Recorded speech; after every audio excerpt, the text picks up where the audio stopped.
Back in the day, around a couple months ago, I was going to college and I was doing some work. I was at the gym putting in that pain, barbell bench press. But the problem was I wasn't really progressing that much. Even though I would try to put on an extra 2.5 pounds, extra 5 pounds, I wouldn't be able to lift it. So I kept getting frustrated. As I'm going about these days, about these weeks, of literally no progression, I'm just like, what's the point of me going in the afternoon if I'm not even getting that much work done? And after I'm done with the whole gym and everything, I'll go to the library to go study for my school. And whenever I study, I was just extremely tired. I would just literally feel like falling asleep. No, I actually would fall asleep. I would fall asleep on my papers on the desk in the library with the computer there, and it was just hell. I tried to put it into Google Translate and then just have it speak it to me, but it was just so boring and I was just tired. So the next following semester, I decided to switch it. I decided to just do my studies in the afternoon and just do my workouts in the evening around 6 p.m. So when I did that, I started to notice some gains. Like at first, it was a little bit difficult to actually push in at 6 p.m. But after like a week or two, like getting used to the workouts after winter break, I started to progress a whole lot. And my barbell bench press started to increase. That's when I realized what happened. There's no best workout time for everybody. Everybody's different. It all depends on your chronotype. Your chronotype is essentially when you feel the most powerful throughout the day and when you feel the most tired. And it has to do with your circadian rhythm. And your circadian rhythm is essentially when you just feel like you want to go to sleep. For example, there's like 4 different types of chronotypes. You got lion, which was replaced by the early bird. You know the term early bird gets the early worm or something like that. What that is like, if you're a lion, you want to get up at like 3 a.m., 4 a.m., 5 a.m. That's when you feel like getting up. And you may even feel tired around 5 p.m., 6 p.m., 7 p.m. Well, considerably early throughout the day, but you want to get up really early. And the other type, bear. If you're a bear, that's like 55% of Americans. And that's essentially when you want to get up at like 7 a.m., 8 a.m., 9 a.m. That's what the time you want to get up at. And then you feel tired around like 10 p.m., 10 p.m., 11 p.m., that time-ish. And then there's another one, it's dolphin. It's not really a matter of when we want to wake up, but it's essentially when we feel the most alert and tired throughout the day. So essentially it's like 1 minute, 1 hour at like 8 a.m. I'll feel tired, I'll feel drained and stuff. But once it becomes like 11 a.m., I'll feel awake, I'm ready to attack the world, ready to do this, ready to do that. And then it could be 1 p.m. and then I'm back to being tired again. So it's just essentially a dolphin is where their energy just dips and it rises just randomly throughout the day. Then we got the other version, a wolf. Essentially an owl, you know what I'm saying? You heard of, oh, I'm a night owl. But that's replaced by the wolf. A wolf wants to go to sleep very late. That's when they feel the most energized, when they can actually do more creative stuff. So they like to wake up very late, but go to sleep very late. You know what I mean? Compared to the lion. Like lions is going to sleep while the wolf is waking up. Also, be aware of your circadian rhythm. It's essentially when you feel tired to go to sleep. A lot of people like to say they feel like they're like a night owl, but they usually got their phones in front of them, earphones plugged, blasting music. So how could they go to sleep if they have all this stimulus? So it's important that you really try to find your circadian rhythm by just simply doing some common tasks once it becomes 6 p.m. Maybe reading, watching a podcast, very common tasks. So you can actually find out if you're a night owl or even a lion. Because if you're not sleeping according to your chronotype, you're gonna feel like garbage. You're not gonna feel that awake. You're not gonna be able to do that much because you're literally forcing your body to change and adapt. So find a way. Now, from my experiences with going to the gym, I'm gonna tell you my experience when I went into the morning or the afternoon or the evening.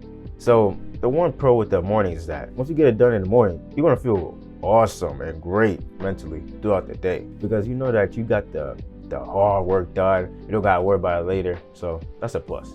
The problem is, if you're not a lion, if you're not even a bear, you're gonna feel tired as shit. Alright, you're gonna feel very tired, pushing the barbell bench press, about to fall asleep. You gotta make sure that you can actually get it back up there. You know what I'm saying? So be careful with that. Also, you may have to skip breakfast. So if you do better workouts like intermittent fasting, then go ahead and do that. But if you don't, then I would not suggest that.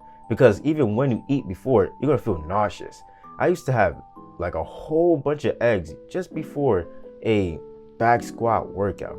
And man, man, I do not miss those days, to say the least. And it's packed.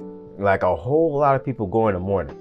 Like I literally thought in the summer, all right, I'm gonna go to the gym at 5 a.m. No one's there. I'm gonna have all the time in the world.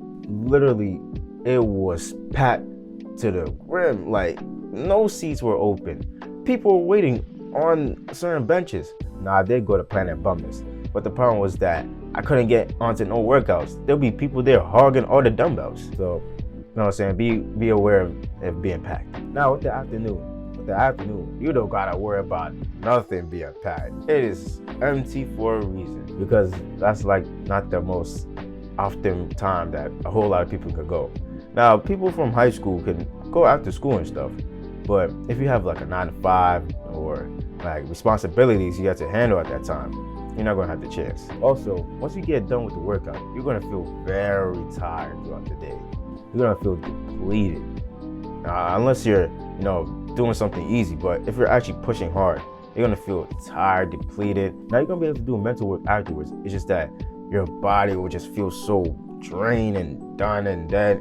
So just be careful of that. The problem with the evening is that that's when you're done with all your mental work, all your school, your 9 to 5, your responsibilities that you gotta take care of.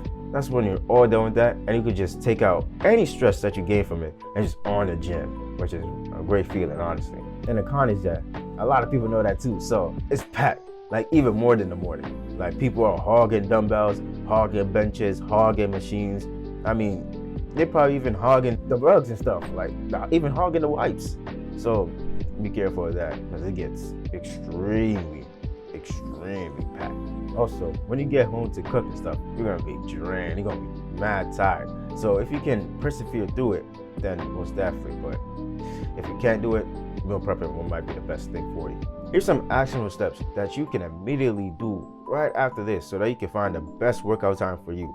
And then look in the description, I have this link to a chronotype test. So just go ahead and take it, and then you're gonna find out your test.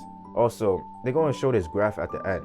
If you feel like the chronotype they gave you doesn't correlate with the graph they showed you at the end, in which it shows like a whole bunch of spikes and stuff, trust your instinct. If they give you, this is just a test at the end of the day, but if you feel like you align to a different chronotype, then that's most likely yours. Then after that, for 2 weeks, work out at the same time that they suggested or that you're the most alert at. And if you feel like your gains or your workouts are getting worse, then obviously change it to the evening or the afternoon or the morning and find what works for you. But you want to give your body some time to adjust, you know what I mean? You're not going to feel almost alert just all at the rip, because you're doing that at a different time. So you just have to take it, slow, and keep going to the gym, pushing. And at the end of the day, you're going to make gains regardless. And then number 3, just work out the same time that you feel the most alert at. I have to figure that one out for me, and me personally, it's between like 5:30 p.m. I feel the most alert at. So that's something right there. Or just don't even add that part. I don't even know why I do this. Yo, editor, cut that. By the way, I have this simple ebook in which it talks about how you can structure your day. Say you have a whole lot of things to do, a whole lot of responsibilities, like a 9 to 5, the school. I talk about how to structure your day so that you have enough time to complete that and go to the gym and do whatever you want to have extra time need be. And also it talks about how to stay consistent and deal with burnout. So if you want a free copy, go ahead and DM me on my IG Fitness, and I'll send it to you completely for free. And with that being said, always take it one step at a time, because you may never know where that one step may lead you.